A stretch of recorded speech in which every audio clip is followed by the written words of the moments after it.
नमस्कार, आदाब। हमारे डिजिटल प्लेटफॉर्म में आपका स्वागत है। आज शोपियां में उपराज्यपाल मनोज सिन्हा ने एक खास मौके पर शिरकत की, जहां उन्होंने न सिर्फ बच्चों के साथ मुलाकात कर उनके चेहरों पर मुस्कान बिखेरी, बल्कि नारी सशक्तिकरण की दिशा में बड़े कदम का हिस्सा भी वो बने। सैनिक स्कूल बलापुर में आयोजित एक विशेष कार्यक्रम में उन्होंने 1481 महिलाओं को सम्मानित किया, जिन्होंने शोपियां के आर्मी गुडविल स्कूल और दक्षिण कश्मीर के 5 अन्य केंद्रों में व्यावसायिक प्रशिक्षण पूरा किया। ये नज़ारा जम्मू कश्मीर के बदलते हुए हालात का एक जीवंत उदाहरण माना गया, जहां शिक्षा और आत्मनिर्भरता के जरिए समाज में नई ऊर्जा का संचार हो रहा है। उपराज्यपाल ने इस मौके पर जम्मू कश्मीर में पिछले कुछ सालों में आए बदलावों की तारीफ की और भारतीय सेना की सामुदायिक पहलों को सराहा। आखिर क्या है इस समारोह की खासियत और कैसे शोपियां जैसे क्षेत्र में महिलाएं आत्मनिर्भरता की नई मिसाल कायम कर रही हैं और कैसे आर्मी गुडविल स्कूल गलतफहमियों को तोड़कर शिक्षा की रोशनी फैला रहा है, आइए इस खास रिपोर्ट में हम आपको ले चलते हैं शोपियां की इस प्रेरणादायक कहानी के बीच, जहां बदलाव की बयार बह रही है।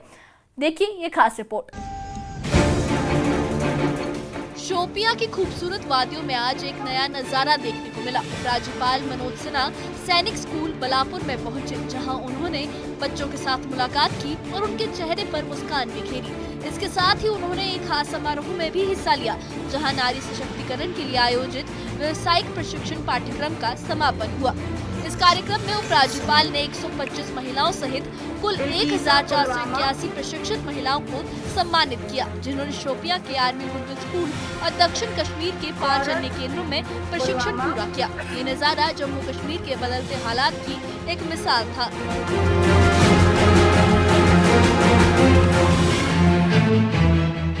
इस कार्यक्रम का मकसद सिर्फ सम्मान समारोह तक सीमित नहीं था। उपराज्यपाल ने जम्मू कश्मीर में पिछले कुछ सालों में आए बदलावों की तारीफ की।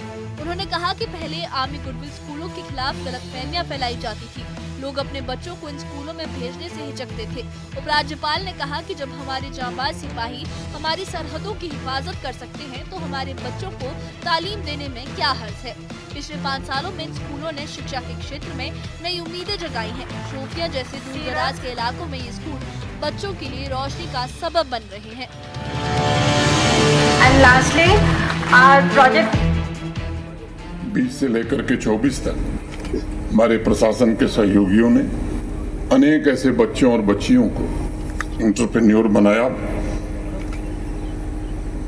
रूरल लाइवलीहुड मिशन के साथ साथ उम्मीद, तेजस्विनी, मुमकिन, ट्रेड प्रमोशन के हौसला जैसे कार्यक्रमों से भी अनेक महिलाओं को ट्रेनिंग और फाइनेंशियल असिस्टेंस देकर उन्हें एम्पावर किया गया।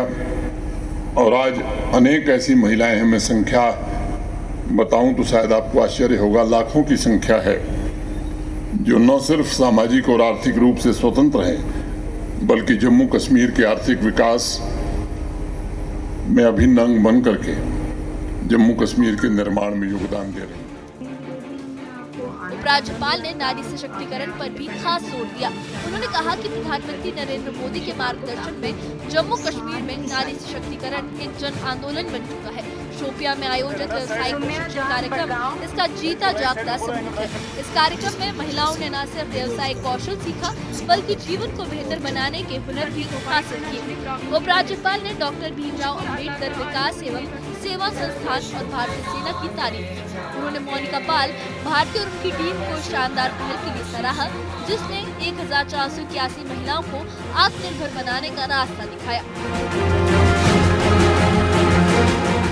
उपराज्यपाल ने डॉक्टर भीमराव अंबेडकर को याद करते हुए कहा कि बाबा साहिब महिलाओं के अधिकारों और सशक्तिकरण के प्रणेता थे। उनके मूल्य और सामाजिक न्याय के लिए उनकी प्रतिबद्धता आज भी समाज को रास्ता दिखा रही है। उपराज्यपाल ने कहा कि महिलाओं का सामाजिक और आर्थिक उत्थान हमारी प्राथमिकता है। नारी शक्ति ने ग्रामीण अर्थव्यवस्था में जबरदस्त बदलाव लाया है। उन्होंने ये भी जोर दिया कि महिलाओं को विकास का लाभार्थी ही नहीं, बल्कि जम्मू कश्मीर की तरक्की का साझेदार बनाया जा रहा है। शोपियां, पुलवामा, कुलगाम, बडगाम, अनंतनाग और पंपोर के केंद्रों में महिलाओं को शिक्षण और आर्थिक सहायता दी जा रही है। अनेक प्रयासों का परिणाम रहा कि पिछले 5-6 वर्षों में जम्मू कश्मीर की इकोनॉमी पहले की तुलना में डबल हो गई। जहां 1,25,000 हजार करोड़ की इकॉनमी हुआ करती थी, वो पिछले साल 2,45,000 करोड़ की हो गई और इस साल 2,63,000 करोड़ की हो जाएगी। मैं एक बात कहना चाहूँगा कि नारी शक्ति को सशक्त, सक्षम, स्वावलंबी बनाने से ग्रामीण अर्थव्यवस्था में भी बड़ा परिवर्तन आया है। मुझे स्मरण है 2024 के आंकड़ों के मुताबिक लगभग 7.5 लाख महिलाएं पूरे जम्मू कश्मीर में सेल्फ हेल्प ग्रुप से जुड़ी थीं। एक वर्ष में 10,000 माइक्रो स्टार्टअप्स प्रारंभ हो सके थे।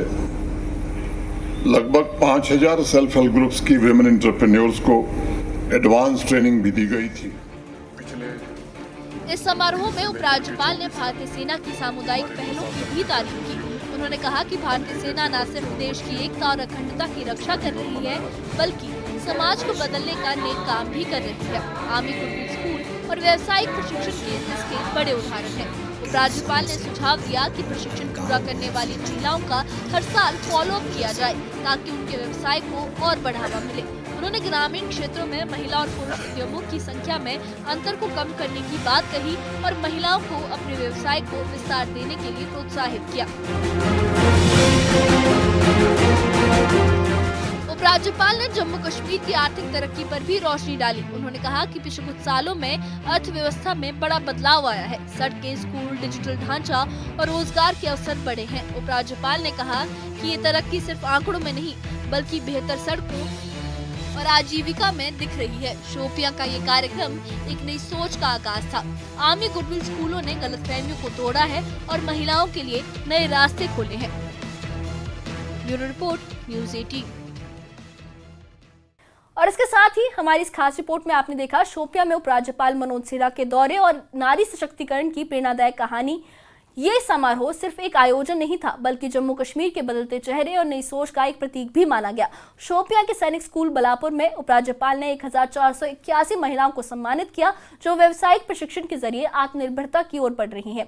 इनमें से 125 महिलाएं शोपियां की हैं, जिन्होंने न सिर्फ कौशल सीखा, बल्कि अपने सपनों को हकीकत में बदलने का हौसला भी दिखाया। उपराज्यपाल ने इस मौके पर भारतीय सेना और डॉक्टर भीमराव अंबेडकर विकास एवं सेवा संस्थान की तारीफ भी की, जिनके प्रयासों से ये बदलाव संभव हुआ है। उन्होंने ये भी जोर दिया कि जम्मू कश्मीर में नारी शक्ति अब विकास की साझेदार बन रही है, न कि सिर्फ लाभार्थी के तौर पर है।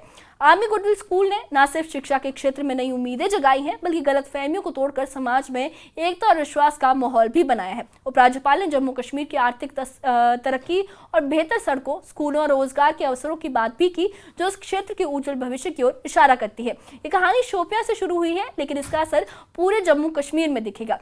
क्या यह बदलाव की बयार और तेज होगी? क्या नारी सशक्तिकरण का ये जन आंदोलन और महिलाओं को आत्मनिर्भर बनाएगा? इन सवालों का जवाब तो भविष्य में छुपा है, लेकिन शोपियां का ये प्रयास निश्चित रूप से एक प्रेरणा है। इस बारे में आपका क्या सोचना है? हमें कमेंट बॉक्स में अपनी राय जरूर बताइए और इससे जुड़े अपडेट्स के लिए और ऐसी ही खबरों के लिए हमारे चैनल के साथ बने रहिए। हमारे चैनल को सब्सक्राइब करिए। शुक्रिया।